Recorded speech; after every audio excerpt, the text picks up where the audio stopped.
మీ నేల అవుతుంది కానీ దేశం నేల మీది కాదు కదా. ప్రాణాలని అక్కడ పణంగా పెట్టి సరిహద్దుల్లో పోరాడుతున్న సైనికులకు కూడా దేశభక్తి లేదంటారా? వాళ్ళకి జీరో ఉంటుంది. దానికి కారణం ఏంటంటే అదొక ఆర్గనైజేషన్. ప్రతి ఒక్కళ్ళు జాబ్ చేసినట్టు ఆర్మీ కూడా జాబ్ చేస్తుంది.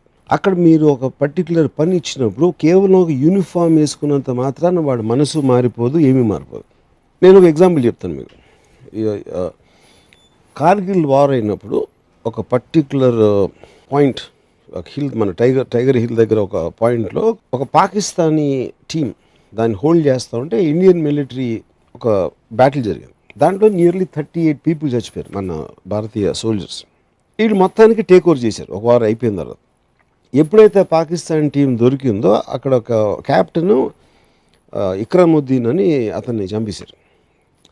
నాకు చాలా క్లోజ్ అయిన ఒక జర్నలిస్ట్ ఢిల్లీలో ఉన్నాడు అప్పుడు కార్గిల్ ఆ పర్టికులర్ పాయింట్లో. తను చెప్తున్నాను, ఈ క్యాప్టెన్ ఇక్రముద్దీన్ బాడీని కిందకి తీసుకొచ్చి వీళ్ళు ఆల్రెడీ ఎంతమంది వాళ్ళ ఫ్రెండ్స్ కలీగ్స్ చచ్చిపోయారు, ఎనిమీ సోల్జరు చచ్చిపోయిన బాడీని వాళ్ళు పొడిసి తన్ని ఆ కోపాన్ని తట్టుకోలేక చేసి తర్వాత అందరూ కూర్చుని జేబులు అన్నీ చెక్ చేస్తే జేబులో ఒక లవ్ లెటర్ దొరికింది.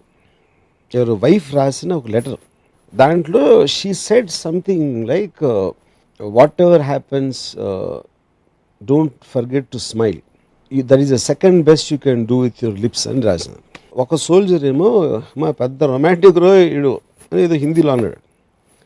అంటే ఏంట్రా నీ వైఫ్ లేదా ఏంటి ఎలా మాట్లాడుతావు అని ఇంకోటి కోపం వచ్చింది.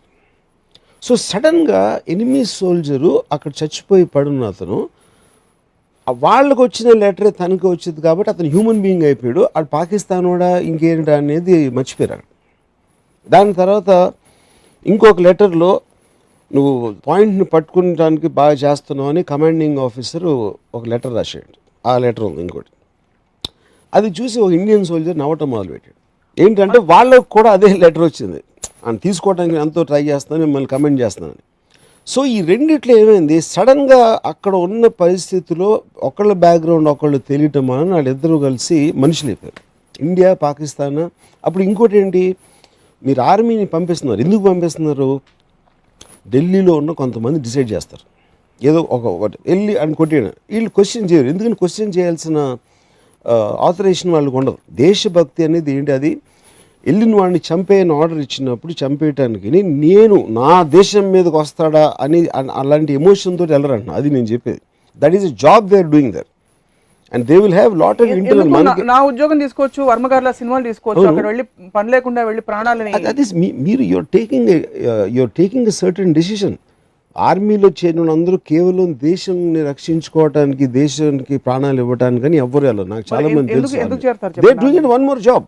పోలీసులకు ఎందుకు వెళ్తారు, డాక్టర్స్ ఎందుకు అవుతారు, దేనికి ఎందుకు, అన్నిటికీ వాళ్ళ సెన్సిబిలిటీలో వాళ్ళ రీజన్స్ ఉంటాయి. ఐ కాంట్ జనరలైజ్ అందరూ ఎందుకు వెళ్తారు. ఇప్పుడున్న రాజకీయ పరిస్థితుల్లో వర్మ గారు, ప్రస్తుతం ఉన్న ప్రధాని సారథ్యంలో the spirit of Indianness, spirit of India ఇంకా మరింత ముందుకెళ్తుందని చెప్పి చాలా మంది అభిప్రాయపడుతున్నారు. ఆయన స్వచ్ఛ భారత్ కావచ్చు, the way he's been addressing, white హౌస్కి వెళ్ళి హిందీ మాట్లాడడం, what you have to say about that? అదే ఇప్పుడు అమెరికాకి వెళ్ళి హిందీ మాట్లాడటం అనేది ఇక్కడ వాళ్ళకి 2 చప్పట్లు రావడానికి. అందుకని ఏంటి మీనింగ్, అమెరికాలో హిందీలో ఎందుకు మాట్లాడాలి అసలు? అది టిపికల్ ఇండియన్ మెంటాలిటీ. అది అప్పుడు అక్కడ బాలీవుడ్ నుంచి షారూఖ్ ఖాన్ వచ్చి నమస్కారం అని చెప్పి వీళ్ళందరూ చప్పట్లు కొడతారు. ఇది మన ఇక్కడ క్రౌడ్. ఈ హీరోయిన్లు చేస్తారు, వీళ్ళు చేస్తారు, ఎక్కడెక్కడ అంటే వాళ్ళ కనెక్ట్ అవ్వడానికి, వాళ్ళ ఫ్యాన్ ఫాలోయింగ్ పెంచడానికి. Of course stunt, it is a stunt. How does it mean, ఏంటి అసలు డిఫరెన్స్ అక్కడ? మిమ్మల్ని ఇన్స్పైర్ చేసిన దేశభక్తి లేక స్వాతంత్ర సమరయోధుడు ఎవరన్నా ఉన్నారు అసలు? ఇప్పుడు భగత్ సింగ్ ఈజ్ ఏ దేశభక్తి స్వాతంత్ర యోధుడు అండ్ హీ డైడ్. మనందరం భగత్ సింగ్ ఏం చేశారు ఎవరికి తెలియదు అసలు. మీరు ఓన్లీ యాక్ట్ చూసారు అనుకోండి, తను చేసింది బాంబు వేసారు, ఎవరికి ఏం అవ్వలేదు అఫ్కోర్స్, బట్ లైఫ్ని త్యాగం చేశాడు, వాట్ ఎవర్ ఇట్ ఇస్. కానీ ఆ పర్టికులర్ మనకి ఇప్పుడు ఒక కేసు జరిగితే మొత్తం మీడియా ఉండి, ఇన్వెస్టిగేటివ్ ఏజెన్సీస్ ఉండే మనకు నిజం తెలియదు ఇప్పుడు ఏంటి, ఏ కారణం, ఎవరు ఏమనుకున్నారు, ఎవరు ఏమనుకోలేదు. కానీ we want to believe that because we need heroes. So we will conveniently put entire thing. Godse అనే పిచ్చోడు, నేను స్కూల్లో చదివాను. గోడ్సే అనే ఒక పిచ్చోడు, మ్యాడ్ మ్యాన్, మహాత్మా గాంధీ గారిని చంపేశాడు. మహాత్మా గాంధీని అసలు ఎందుకు చంపాడని ఎవరు అడగరు. ఆ రీజన్ ఉందా, వ్యాలిడా, అది కరెక్టా కాదా అనేది వేరే debate. They don't even ask అసలు. సో సిమిలర్లీ వాళ్ళే ఎక్కువ రియాక్ట్ అవుతారు. అండ్ వాళ్ళ రియాక్షన్ అనేది ఒక పెగ్ దాకా హై వచ్చి మందు దిగిపోయింది, కానీ దానికన్నా ఎఫెక్ట్ ఇంకేం ఉండదు అది. సరే, టేకింగ్ యువర్ థీసిస్ ఫార్వర్డ్ అడుగుతాను. మీరు అన్నది మీ ప్రోగ్రామ్ చూసి ఇప్పుడు సరే వర్మ గారు బాగా చెప్తున్నారు, కరెక్టే చెప్తున్నారని చెప్పి ఒకళ్ళు పాకిస్తాన్ని సపోర్ట్ చేస్తూ, ఇంకోళ్ళు టర్కీని సపోర్ట్ చేస్తూ, ఇరాన్ని సపోర్ట్ చేస్తూ రకరకాల డైరెక్షన్స్లో వెళ్ళిపోతే దేశ ఐక్యత ఏమైపోతుంది? You don't have a larger picture. You are actually missing the whole point. ఇప్పుడు ఈచ్ పర్సన్ ఒక వరల్డ్ ప్లాంట్లో ఉన్నప్పుడు వాడికి ఏం కావాలని వాడి స్వార్థం, అందుకనే అమెరికా వెళ్ళి బిజినెస్ చేస్తాడు, లేకపోతే రష్యా వెళ్ళి ఏదో ఫామ్ కొంటాడు, ఆఫ్రికాకి వెళ్ళి ఇంకో, అందుకని వాడి ఫ్యామిలీ వాడి కోసం వాడు చూసుకుంటాడు. మనకి వాళ్ళకి దేశభక్తి ఎంతగా ఉందంటే Sania Mirza because she's married to Pakistani అది పెద్ద ఇష్యూ అయ్యి రచ్చరచ్చయి తన వరల్డ్ ఛాంపియన్షిప్స్ గెలుస్తున్నా కూడా అంతకు ముందు బోల్డ్ అని కామెంట్స్ చేశారు. ఆ దేశభక్తి కాదంటే అది దేశభక్తి, that is a completely different thing. అది మనోళ్ళు కాదు వాళ్ళోళ్ళు అని కాన్స్టెంట్లీ ఏలినేటింగ్ అనేది హ్యూమన్ గ్రూప్స్కి ఉంటుంది. అది తెలంగాణ ఆంధ్రాకు ఉండొచ్చు, లేకపోతే కాస్ట్లో ఉండొచ్చు, రిలీజియన్లో ఉండొచ్చు, లేకపోతే కాలేజ్లో 2 గ్యాంగ్స్ మధ్యలో ఉండొచ్చు. అన్ని చోట్ల always man is in a conflicts. అప్పుడు మనం ఇండియా పాకిస్తాను ఆ ఆస్పెక్ట్లో మనకున్న దీన్ని బట్టి వస్తుంది, కానీ that is nothing to do with దేశభక్తి. వర్మ గారికి పాకిస్తాన్ మీద పెద్ద అబ్జెక్షన్స్ మీకున్నాయా ప్రత్యేకంగా? నాకు పాకిస్తాన్ తెలియదు, ఇందాక చెప్పాను కదా. పాకిస్తాన్లో 3-4 కలిసి ఒక డెసిషన్ తీసుకుంటారు. నరేంద్ర మోదీ కానీ సోనియా గాంధీ, నేను ఎవడో డైరెక్టర్ని ఎక్కడో నాలాగే 100,000,000 మంది ఉంటారు. వాళ్ళ డెసిషన్స్ ఏ కారణంతో తీసుకున్నారు, ఎందుకు అవసరం అనేది నాకు తెలియదు. Whole country also doesn't know. మనం ఆ జాబ్ ఇచ్చేసి వాళ్ళకి ఓట్లేసి కూర్చోబెట్టాం కాబట్టి ఏదో సడన్గా వార్ వస్తుంది. కార్గిల్ వార్ ఎందుకు వచ్చింది, ఎగ్జాక్ట్గా ఎందుకు వచ్చింది అనేది 99% ఆఫ్ ద పీపుల్కి తెలియదు. మీకు ఇంకోటి మంచి ఇన్సిడెంట్ చెప్తాను. అదే వార్లో వీళ్ళు ఒక చోటకు వచ్చి ఇన్ఫిల్ట్రేట్ అయ్యి వచ్చారు. ఎప్పుడైతే వార్ ఆగిపోయిందో వాళ్ళు మళ్ళీ వెనక్కి వెళ్ళటానికి they have to cross one place. Already పైన ఉన్నారు ఇండియన్ సోల్జర్స్. ఆ క్రాస్ అవుతున్నారు, పైనుంచి అందరినీ షూట్ చేసేద్దామని అనుకుంటే అది మేజర్ ఏమో అది చేయలేదు. అప్పుడు అది కోపం వచ్చింది, మన ఇంతమందిని చంపి ఇప్పుడు దొరికారు వాళ్ళు, దొరికినప్పుడు వాళ్ళు ఎందుకు చంపకూడదంటే మేజర్ ఏం చెప్పాడంటే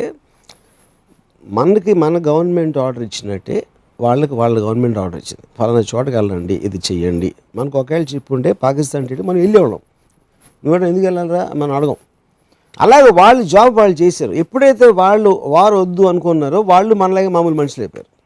సో డెసిషన్ అనేది it is coming not out of దేశభక్తి, it's coming out of a choice of defending or offending in some cases. దేశభక్తి not at individual level but it's happening at a group consciousness. It is just a name. అదే అంటున్నా, దేశభక్తి ఉండాలి, I love my country, India is my this అని అనిపిస్తూ ఉంటే దాంట్లోంచి feeling వస్తుందని అందరి ఉద్దేశం. అంటే జెండా వచ్చి లేచి ఉంచున్నారు కదా, కొంతమంది ఉన్నారు ఆర్మీ. మీరు ఎప్పుడు నిలబడరా?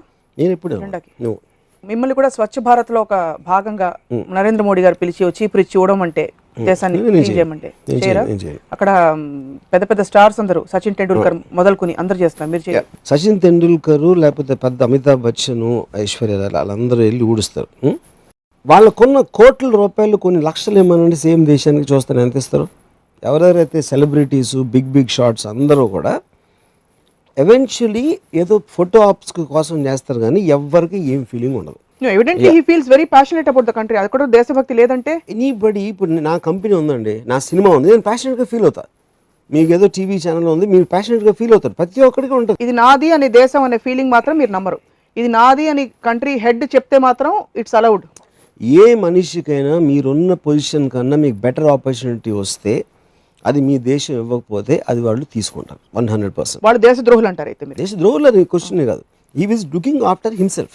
ఉట్టి గుజరాత్ చీఫ్ మినిస్టర్ కన్నా బెటర్ ఇండియన్ ప్రైమ్ మినిస్టర్ అప్పుడు గుజరాత్ మీద definitely because you can't have the same level of thing. రేపు పొద్దున్న ఒకవేళ ఏదో వరల్డ్ అంతా ఏకం అయిపోయి దేశాలన్నిటి బార్డర్ చెరిగేసి మోడీ గారికి అమెరికన్ ప్రెసిడెంటో లేకపోతే వరల్డ్ ప్రెసిడెంట్ వస్తే why will you not take it? Why should he? Eventually మనుషులే కదా, ఉట్టి ఈ మనుషులనే మీరు ప్రేమించాలి ఎందుకు? మనుషులందరినీ ఎందుకు ప్రేమించిందా కాదు కదా, మనుషులందరినీ ప్రేమించాలి చెప్పారు కదా. దేశం అంటే మనుషులు అదే. సో అప్పుడు నేను అనేది అదే మంచితనం ఉన్న మనుషులు అన్ని కంట్రీలో ఉంటారు కదా, ఒకే కంట్రీలో ఎందుకు అంటున్నారు? అంటే ఇండియాలో ఉన్న అందరూ మంచి వాళ్ళ